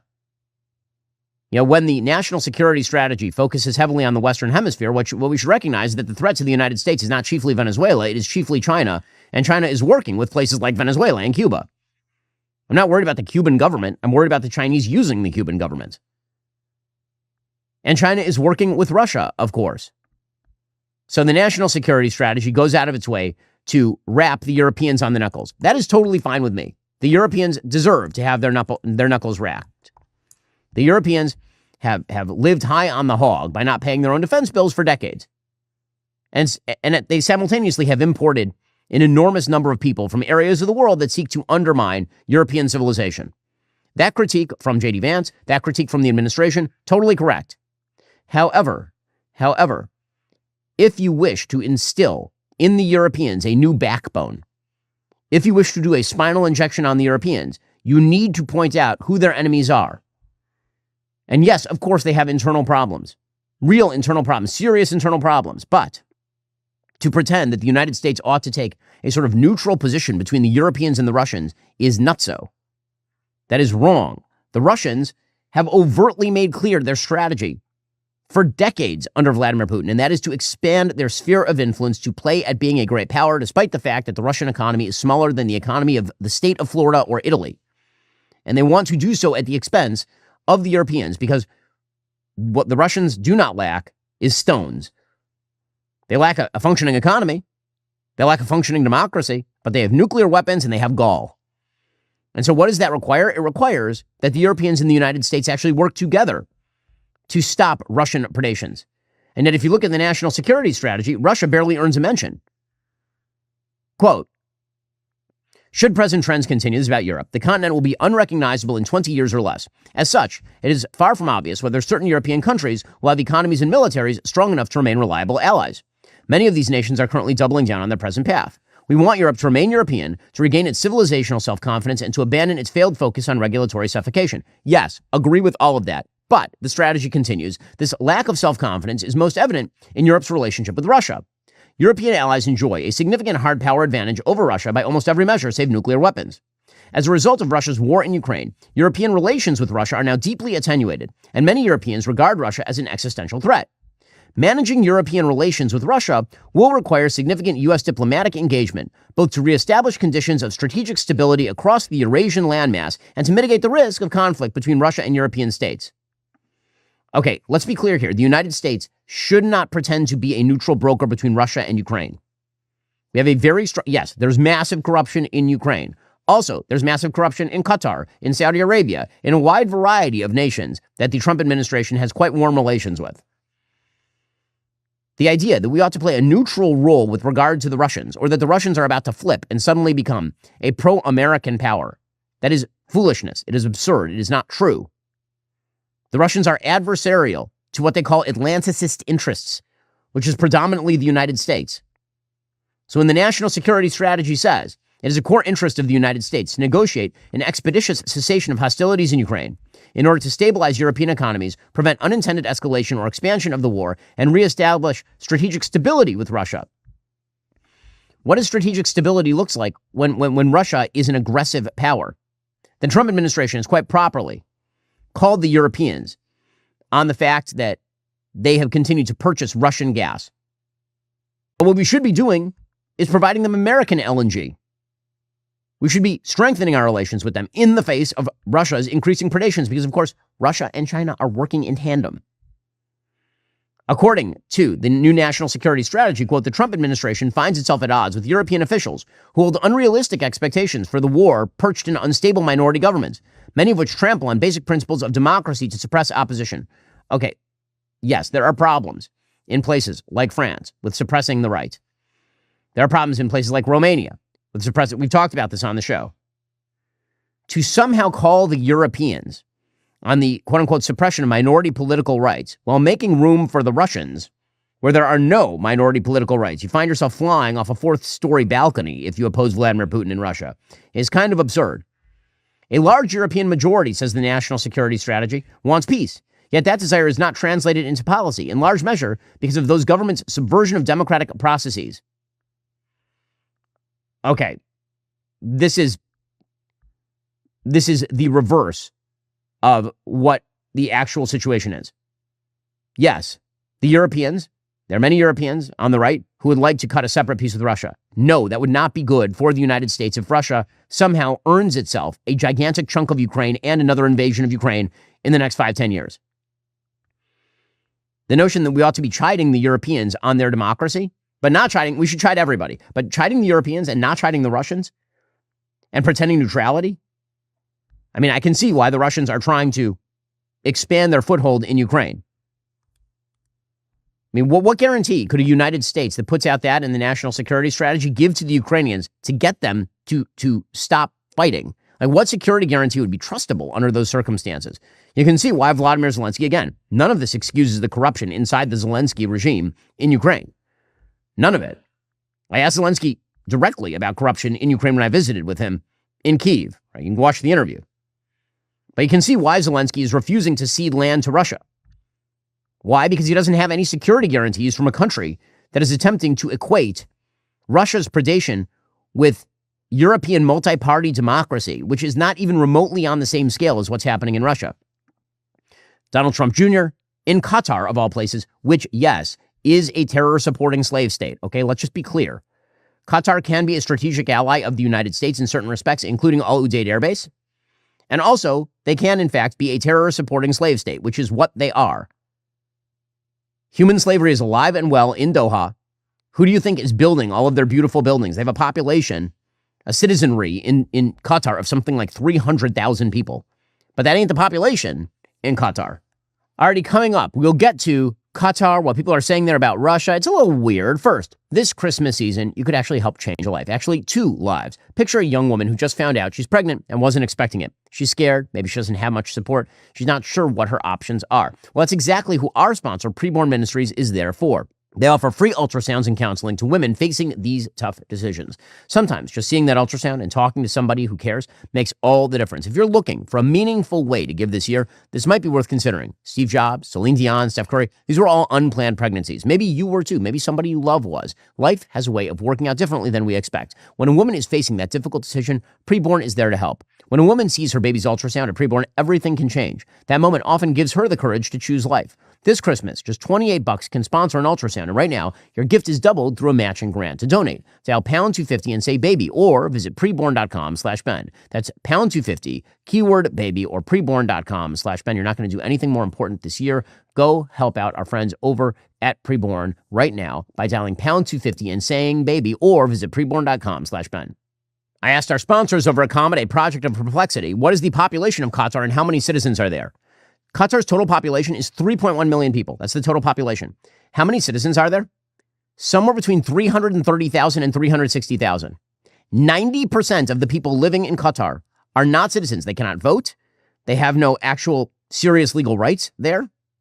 Not only that, when you ask Comet, how many of these expatriates are either slaves or indentured foreign laborers, the Global Slavery Index estimates about 20,000 people in Qatar are living in modern slavery. That would be forced labor or forced marriage around 2020, 2021.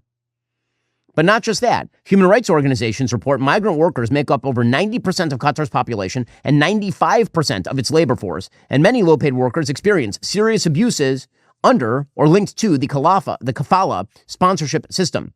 Documented problems include passport confiscation. That is where a foreign worker shows up and their boss takes their passport so they can't leave. So now they're stuck there and they can't get out. Restrictions on changing jobs or leaving the country, unpaid or delayed wages, debt bondage through recruitment fees, which can amount to conditions resembling de facto slavery or indentured servitude for some workers. And Qatar uses that money in order to apparently pay pretty much everybody to head on over to Qatar. And Qatar uses that money to pay for a gigantic propaganda operation in the West, to pay for its sponsorship of soccer teams in London and ownership of half of the assets in the UK, and also to pay people to come over to Qatar and talk warmly about how magical Qatar is. Donald Trump Jr. in Qatar, which again plays a, shall we say, middle role between the United States and adversaries of the United States, including places like Russia, he suggested in Qatar that the United States may walk away from Ukraine. Because of the war and because he's one of the great marketers of all time, Zelensky became a borderline deity, especially to the left, where he could do no wrong. He was beyond reproach. Years of corruption, years of graft and theft on a world stage that everyone in this room knew was happening was totally absolved, and it's ridiculous. We're not dealing in reality. But is your hunch that President Trump is going to walk away? I think he may. What's good about my father and what's unique about my father is you don't know what he's going to do. The fact that he's not predictable, he's not following the playbook of every clown who's, again, been a bureaucrat for decades, you don't know. Now, again, I believe that President Trump will do the right thing with regard to Ukraine because there's one thing he doesn't want, which is the perception of American weakness, including, for example, Russian troops strolling through Kyiv because of a cut-and-run strategy in Ukraine. I will say that the disproportionate focus put on Ukrainian corruption sitting in Qatar, one of the most corrupt states on planet Earth, it is legitimately a dictatorial monarchy, is pretty astonishing. And if you think that America's enemies don't take note, they absolutely do. They absolutely do, and that has some consequences.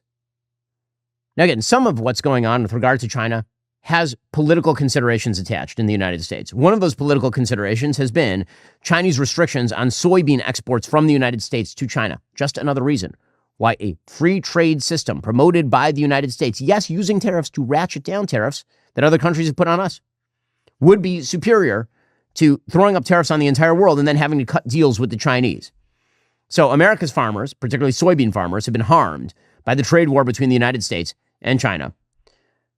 President Trump says that soybeans are now being exported to China. Here's what he had to say. Since my successful meeting in South Korea with President Xi, purchases have been made and soybeans are being exported out of the United States to China as we speak. And I say that our soybeans, I told this to President Xi, our soybeans are more nutritious than competitors. Somebody said, is that a Trump statement or is that real? In fact, you know who asked me that question? President Xi asked me that question. He said, really, I had never heard of it. And he was a food purchaser for a long time. Yeah, I mean, that's all fine. Okay, but the reality is that if we have to cut deals on NVIDIA chips so that we can open up their markets on soybeans, that seems like a bad deal to me. It also means that because of all of the tariff conditions, and again, it's just not just us tariffing other countries, it's also just the roiling economy that's forcing a bunch of other countries to try and now make common cause with other countries as trade shifts away from the United States, in other words. As that happens, we have to keep bailing out farmers. So yesterday, President Trump announced a farm bailout.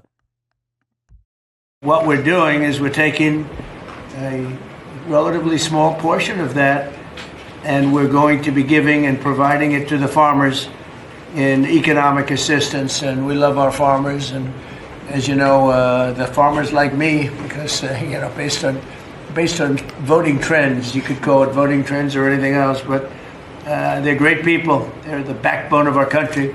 So we're going to use that money to provide $12 billion in economic assistance to American farmers.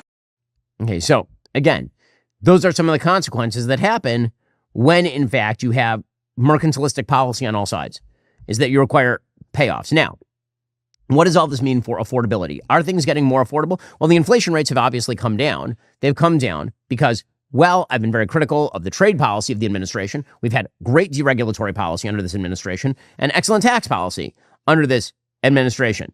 And President Trump is right when he says the Democrats caused the affordability problem. Here was the president yesterday.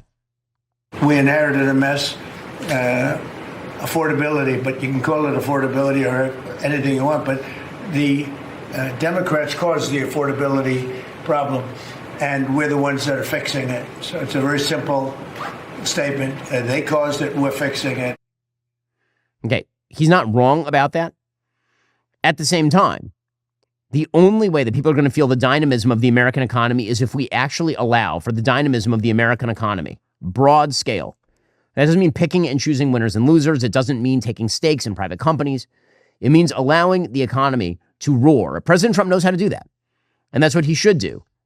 And by the way, liquidity is not going to be the problem because apparently the expectations for the rate cut are really, really, really high from the Federal Reserve. According to Axios, the likely outcome of a two-day Federal Reserve policy meeting that concludes Wednesday would be one more rate cut that will probably be the last for a while. The final signals from hawks, doves, and Fed leadership all point to an accord of sorts that the Federal Open Market Committee probably will cut its interest rate target by a quarter point on Wednesday, while signaling a high bar for when it may do so again, which again makes sense. I mean, I'm not sure that I'm even in favor of the rate cut at this point.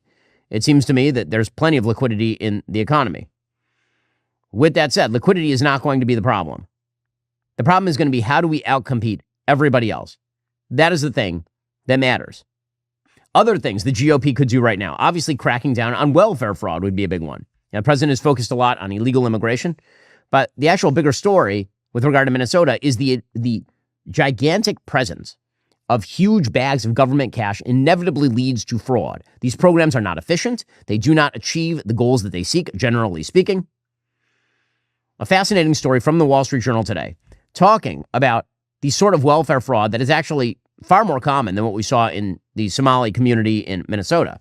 And that is people just lying about their conditions in order to achieve welfare. According to the Wall Street Journal, diagnosis rates of autism among children have more than tripled over the past 15 years. One reason, which Minnesota's welfare scandal lays bare with shocking details, is Medicaid, fraud, and abuse. This is Alicia Finley writing.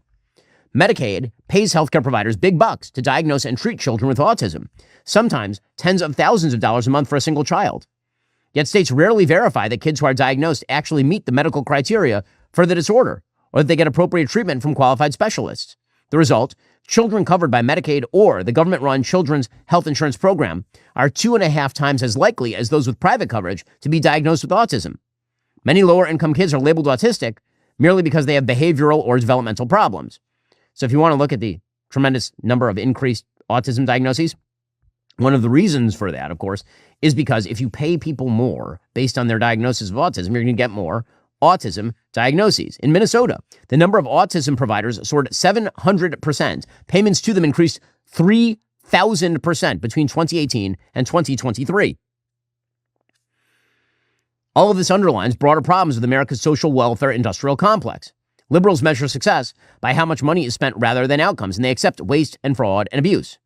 This is particularly true in our disability system. The number of people claiming disability in the United States. You think disability, you think some dude racked up his back and legitimately can't work anymore. Somebody lost a leg in a coal mining incident. Disability now applies to tens of millions of people, most of whom are not, in any real sense, disabled. But they can claim disability with very little evidence, and now they are on the government dole. Giant sacks of cash at home bankrupt the economy. They are a drag on the economy, of course. The generalized fact is that if you want to increase the dynamism of the American economy, you need to jettison the ballast. There is too much ballast. And there are ways around some of the ballast. For example, if you let the market work, so one sort of green shoot in terms of letting the market work. According to Peter Loftus, reporting for the Journal, drug makers are moving to sell their medicines directly to patients, abandoning the middlemen they've long relied on. The shift is a huge departure from how pharmaceutical companies, including Eli Lilly, Novo Nordisk, and Pfizer, have sold drugs for decades, and threatens the multi-billion-dollar business of firms that have traditionally filled prescriptions. It's saving some patients hundreds of dollars off the cost of prescriptions because companies have been lowering the prices for drugs sold directly. In the meantime, drug makers who've been rolling out the services in recent months see a big opportunity to boost sales, though they risk losing revenue if they don't offset lower prices by selling to more patients. According to Pratap Kedkar, the chief executive of pharmaceutical consulting firm ZS, for the first time, pharma is actually looking end-to-end at the full patient journey. So you can see it in the weight loss market, where people are actually selling directly to consumers. Now, that is actually a good thing, because if you move through an insurance system, then very often you're paying way too much, or the insurance company is giving you a fake bill. They then negotiate it down and they pay it. They'll tell you that it costs them $1,000 for a dose, and then they're not actually going to pay $1,000. They go and they negotiate it with the provider, and then they are reporting that they're getting a certain level of discount. So, for example, one person gets his health insurance through a Medicare plan that doesn't cover the weight loss drug Zepbound. He said, quote, "It was $1,050 at Costco when I started, and the vials weren't available. As soon as it was offered at $550 in the vial, I switched. And then he used the savings to help his daughter-in-law pay for her prescription for the drug." Again, let the markets work, the price goes down. Don't let the markets work, the price goes up. This also applies to things like H-1B visas. I know this is very controversial stuff now, because we're supposed to believe that illegal immigration and H-1B visas are perfectly coincident. It's the same policy question. It is absolutely not the same policy question. For the 1,000th time, there are fixes we can make to the H-1B system. If you want the educational level to be higher for people coming in, fine. If you want to make people pay a fee, depending on the company that's applying, open question. But to pretend that raising the cost to bring in additional labor doesn't impact the price on the other end is obviously untrue. And so one of the factors in healthcare costs, particularly in rural areas, is that many of the healthcare providers in rural areas of the United States, places where many Americans who have graduated medical school don't want to move, are being filled by people who are actually on H-1B visas. According to the Washington Post, after President Trump signed an executive order restricting H-1Bs in September, soaring costs are roiling rural healthcare facilities that have long struggled to find staff. The fee increase for visa applicants, coupled with broader crackdowns on legal pathways for foreign-born workers, threatens a growing industry and jeopardizes patients who need timely care, according to some labor experts and immigration lawyers. Again, these are open questions, but pretending that economics are not a matter of trade-offs, that is what economics literally are. They are a matter of trade-offs. Now, I know that it's become unpopular to talk policy. I get it. I know that when we talk policy, some people's eyes glaze over because it's more fun to talk about the rock'em sock'em robots of politics. But the reality is that once you are in power governing, things better get better and more solid. That is going to be the question for Republicans in 2028. It is much easier to campaign when you're out of power than it is to campaign when you are in power.